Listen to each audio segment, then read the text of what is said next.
Next, on PJ Radio's The Unconventionals. Well, the company was founded on a question that Nicky asked. And the question was, and it came with anger, but his question was, why is it that all the food we love the most has to be so bad for us?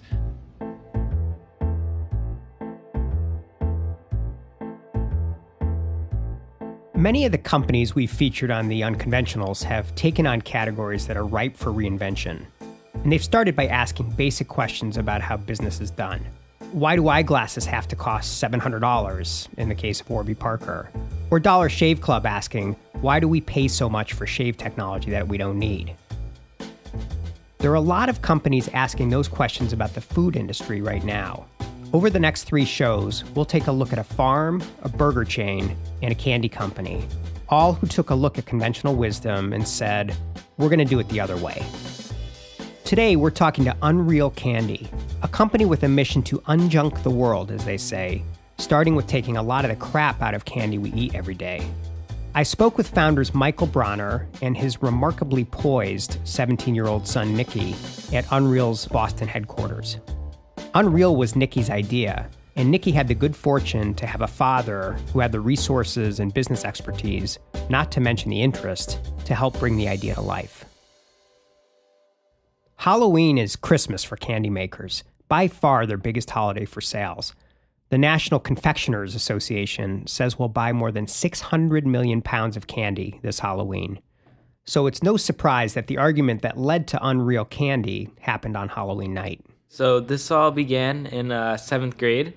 After Halloween, I went out trick-or-treating with my friends, came home with my bags of candy, woke up the next morning, and, half of it was gone. And I knew it was my dad who had taken all the candy, so I got really angry at him. We had a small fight.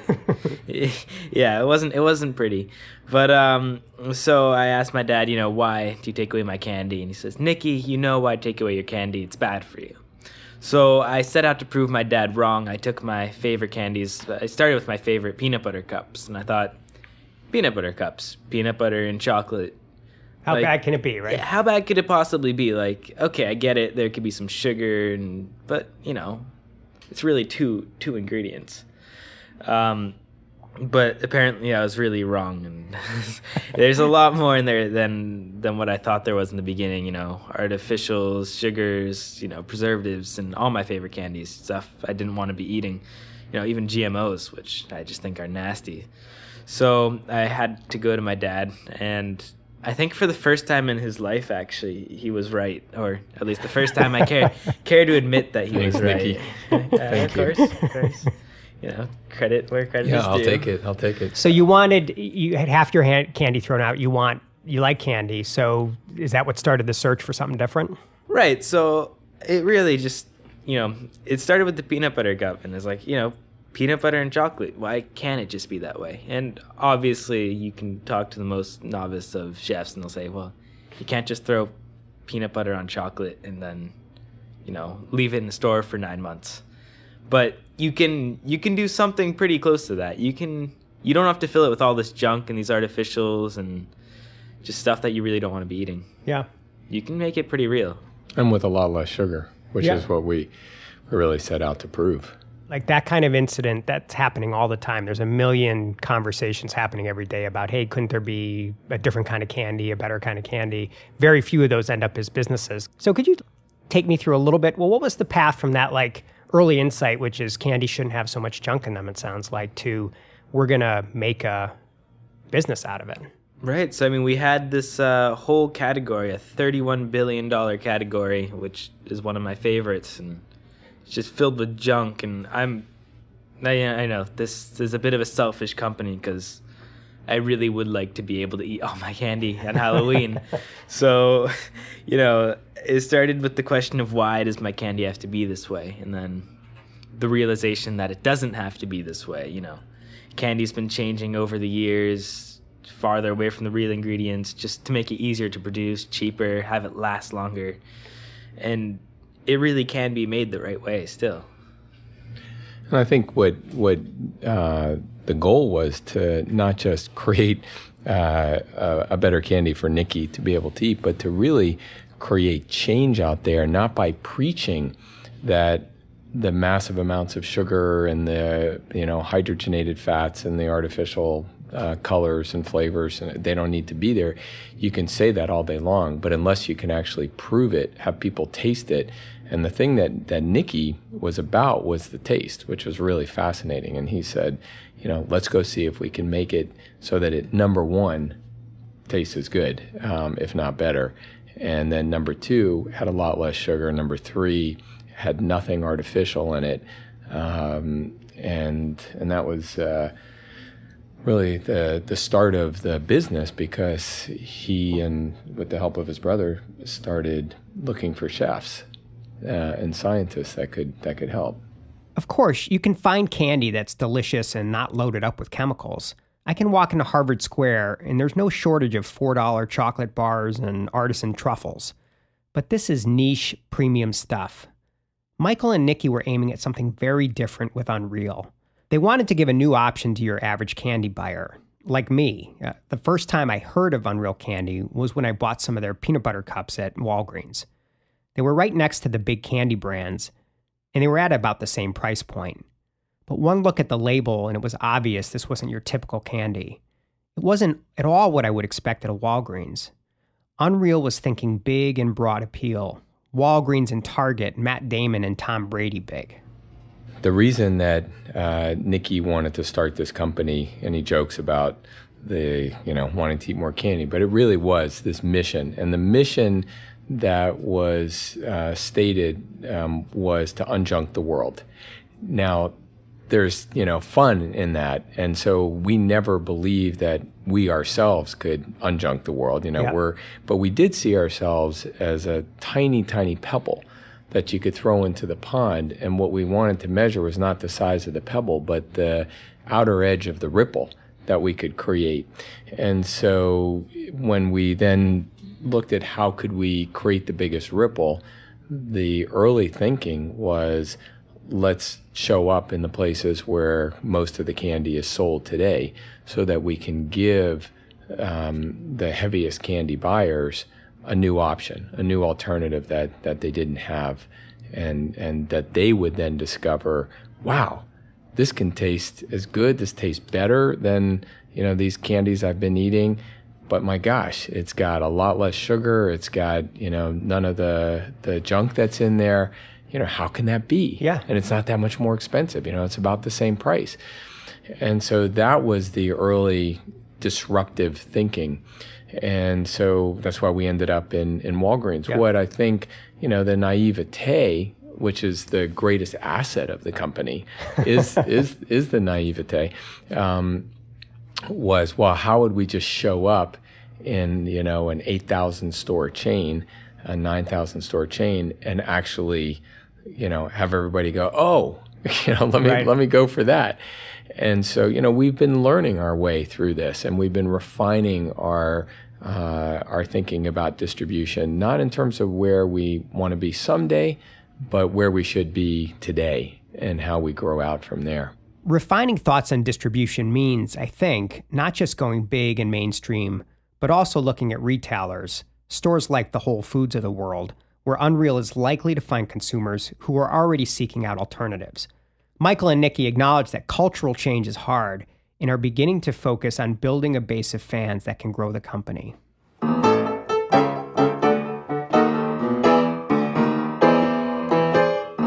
You're so sorry, bunny. They got you singing the junk food blues.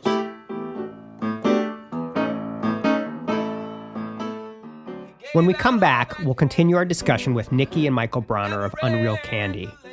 We'll talk about the star power that rallied behind the company. A-listers like Tom Brady, Gisele Bündchen, Leonardo DiCaprio, and John Legend, who you're hearing right now performing a song for the recent online campaign, the Easter Bunny Apology Tour. Junk food blues. Junk food blues. I'm so tired of singing the junk food blues, junk food blues, junk food blues. Oh, aren't you tired of singing the junk food blues?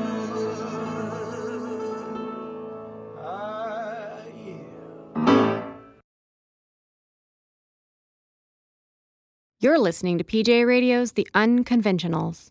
If you'd like to learn more about the show or join in on the conversation, check out our Facebook page, facebook.com/unconventionalsradio.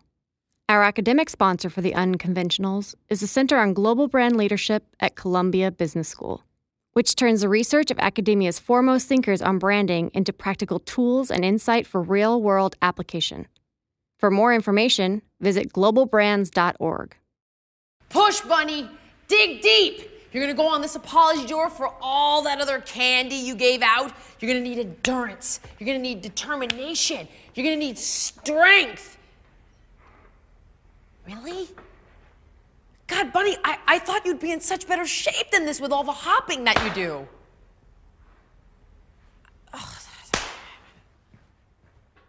Welcome back to The Unconventionals. I'm Mike O'Toole. That was celebrity trainer and wellness expert Jillian Michaels. Jillian is one of many stars that have backed Unreal Candy, and that was a clip from the company's wildly successful online campaign, the Easter Bunny Apology Tour. We'll talk more about that in just a minute. We've learned that Unreal is a company with a big mission to unjunk the world. And after talking with Michael and Nicky Bronner, you quickly realize that Unreal thinks big about everything. Nothing exemplifies this more than the A-list celebrities the company has recruited to tell the story. As we get back into the conversation, I wanted to find out how some of these connections happened. With the mission of the company being to unjunk the world and being something as big and crazy as that, how do you amplify your message? And so there's no question, people like Tom Brady and Gisele Bündchen and Leonardo DiCaprio and Jillian Michaels and Matt Damon, their involvement with the company, John Legend, really allows us to amplify. And the reason that they're involved is because of the mission. I mean, it's as simple as that. Now, we're not selling toothbrushes. It's, they love the product too. They have kids or nieces and nephews, and, they get that there's this inherent conflict all the time. They're going to eat candy, but my God, now I can actually give them something I don't have to feel terrible about. And it's been a lot of fun. This past Easter, we launched something called the Easter Bunny Apology Tour, where the Easter Bunny woke up and went, "Oh my God, what have I been doing all these years? I'm giving out candy, and I didn't realize that it was loaded with so much sugar and chemicals." And then, Tom Brady takes the bunny out to try to cheer him up and, plays football with him. And it's hilarious. It's a great videos. video, yeah. Yeah, DiCaprio takes him for a walk. Jillian Michaels, works out the bunny to get him ready for his tour. And John Legend sings him, the junk food blues. And so it's just one thing after the other. So we're trying to have fun. That's the other thing. This is candy. We can't take ourselves too seriously. We have to dance on the edge. And the brand that we are, setting out to build is, one that will be long lasting and will make everybody smile, not just say, oh, it's a healthy product, because nobody eats candy, without a smile on their face. Yeah. Unreal is a marketer's dream. They've got a great mission and they sell candy. And they've been smart enough and contrarian enough in how they market to enlist their consumers in spreading the word. The industry term for this is earned media, which means content that is fun or valuable enough to be worth sharing. SorryBunny.com, note that the Unreal brand is not the star, earned more than 200 million impressions. You'd have to buy a lot of ads to have the same impact. So the company got a lot of attention, and I wondered whether some of it was from the candy companies they were challenging. In a way, maybe not explicitly, but you're taking a punch in the nose at some of the big candy companies out there. You're challenging them, challenging the way they run the category. Do you get any response from them? No, I think that, we also need to be respectful of who they are and what they do and how they do it, because they're doing their best. They've got, financial goals to meet, et cetera. So I think we need to be careful not to actually be punching at them. And I think they've been, my guess is they're looking to watch and learn from this experience, learn from our mistakes and learn from, what does the consumer want. So there hasn't been any open fight, no. Yeah. We're too small. Yeah, Right. Got other things to deal with. Well, some people have been watching. When I was doing some online research for this interview, an article on the company, one that mentioned Unreal peanut butter cups, drew some long, detailed comments from a guy named Brad Reese. He clearly wasn't a fan of the company, and I wondered why, so I looked him up. He was nice enough to make himself available for a quick call, and I caught him on his cell phone. You know, you can't make a peanut butter cup and make it taste like a Reese's. Do the Reese's today taste like they did 50 years ago when my family had it? No. Because they were, you know, they've always been good, but they were I consider them to be a lot better years ago. Brad Reese is the grandson to H.B. Reese, who is the creator of Reese's Peanut Butter Cups. No wonder he's paying such close attention. Just to be clear, Brad is not officially connected to the Hershey Company, who currently owns the Reese's brand. He is, understandably, a huge fan of Reese's Peanut Butter Cups and is protective of their legacy, and he doesn't like anyone who questions or challenges that legacy. But I found it interesting that Brad believes his grandfather's recipe was better, it was creamier, tasted better, before the food scientists got a hold of it. Hershey's couldn't duplicate, that's why they bought Reese's. I think what's happened is your food technologists, you know, these guys, they had a new product development, and they do these focus groups and so forth and so on, and they're just all looking to see out how much can we make, you know, running this. But look at Unreal Brands, 14% less product for the same price. You know, if you don't compare the product, the Unreal peanut butter cup to a Reese's product, you would not know that you're buying less product. But I understand their marketing angle all the time, Unjunk, and, you know, they say, well, we never claim that it's healthier. Well, you don't have to claim that it's healthier. All you have to do is disparage that we don't use any artificial ingredients, you know, blah, blah, blah, that are, you know, whatever. But, so, you know, I call it out when I see it. And is Hershey doing everything right by the consumer? Heck no. Okay. But I believe that, you know, you should be called out when I see it. Brad's main beef with Unreal is that he takes issue with what he sees as the company's claim at making healthier candy. While Unreal does do product comparison on the labels, how their peanut butter cups compare with the leader in terms of calories, sugar, fiber, etc., I couldn't find the company making health claims. So I asked Nicky and Michael about it. We're not healthy. We're still candy. As a company, we'd prefer if you were hungry, you grab an apple or, you know, eat a salad or, you know, have a good meal. But, I mean, we all have urges to eat candy. And when you do eat candy, it's just, there was nothing there. So, yeah, I think that this is a $30 billion category, as Nicky said. We are not able to get people to stop eating candy. But as Nicky said, you know, if you're going to eat it, and people are, you know, parents are going to give it to their kids. Yep. Let's give them a better choice. So that's the way we think about it. Yeah. Is, yep. you know, having a better choice. And whatever you eat should be made from 100% real food ingredients, and it should, you know, be as low as you can have it be in sugar. Still not as good as the unprocessed apple that Nicky talked about, ever. You guys have said somewhere food should have a shelf life, candy should have a shelf life, and I think we're probably all trained to think differently, like the stuff just lasts forever. So you talk about that a little bit? Because in some ways it seems like, yeah, a long shelf life, that's awesome. Why not, right? Yeah, the question that you have to ask, of course, is what does it take for it to have a long shelf life, and what's the effect on me of that? And so, you know, by taking out the preservatives, it's just another chemical that, you know, shouldn't be in our food system. You know, even the bright colors, we could have our colors be even brighter than we have, but you would have to use titanium dioxide underneath it. And people would look at that and think, oh, it's just titanium dioxide. It's not something, again, that you really want to be ingesting or you want to be giving to your kids. And so, you know, we had that, we pulled it off. Nobody probably would have cared except for us knowing that you didn't need it. So, yeah, I mean, this is real food. Everything in here is, you know, it's, you know, each ingredient is purposefully chosen. And I should also add, as I think, and Nicky, I know this matters to you, that we responsibly source the key ingredients.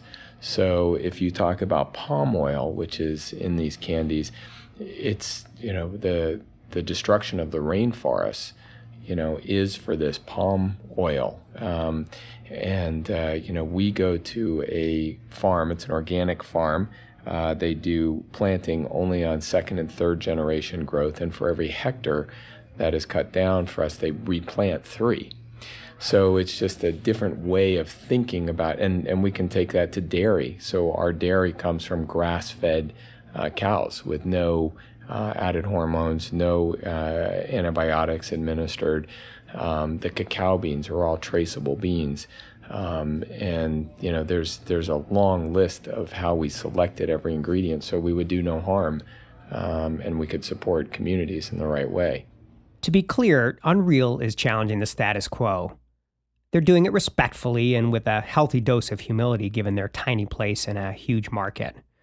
The challenge comes in that founding question: why does there have to be so much junk in candy? It's a question, once you hear it, that stays with you. And Michael and Nicky asked a lot of other questions. Why does mass market candy have artificial dyes that are banned in many other countries? Why do they have GMOs? Why should candy have a 6-month shelf life? Why do chocolate bars contain a whole lot less chocolate than they used to?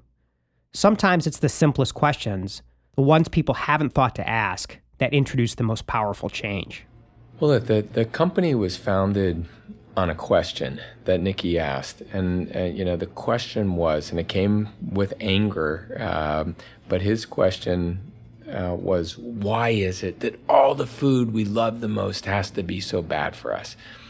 I say it's a question that any kid could have asked. It happened to be my son, and I wanted to support him to see if he could find a better way. But I think the culture shift we want is for that question to be asked by everybody, because I think today most people are relatively unconscious as we accept.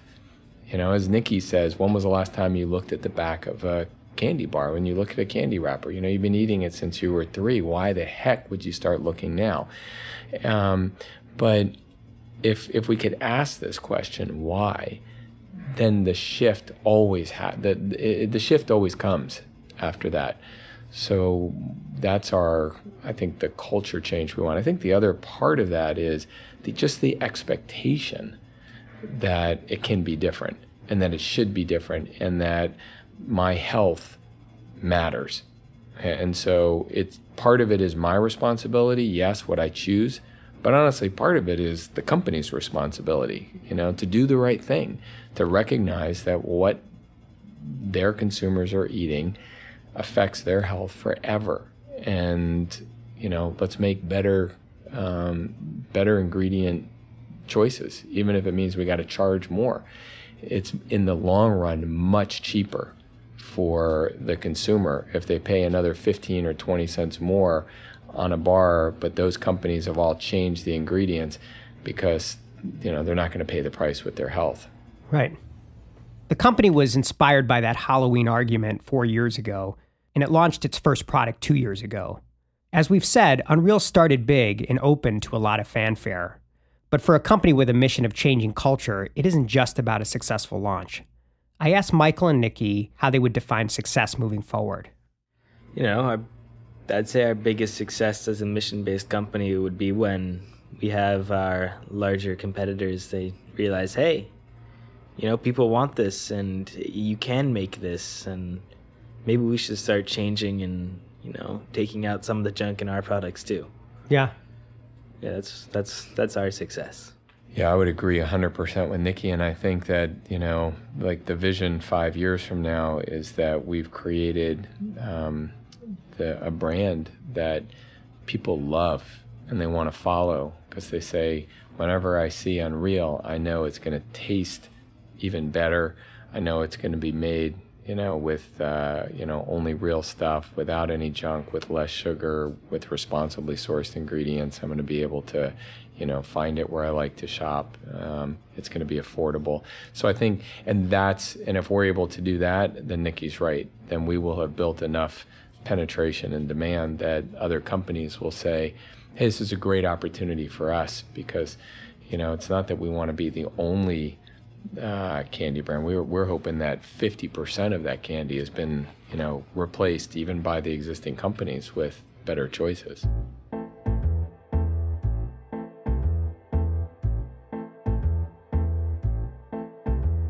Next time on The Unconventionals, we'll continue with our focus on disruptive models in the food industry with Higher Ground Farms, a 55,000 square foot rooftop farm that is bringing urban agriculture to Boston's Seaport District. The Unconventionals is written and produced by Mike O'Toole with Reed Mangan. Post-production and technical direction by Reed Mangan with Emmanuel Ording. Promotions, distribution, and social strategy by Greg Strafface and Graham Spector. Our creative director is Aaron De Silva. Our executive producer is Phil Johnson for PJA Advertising and Marketing. I'm Jafia Leahy. To hear more episodes of The Unconventionals, visit pjaradio.com.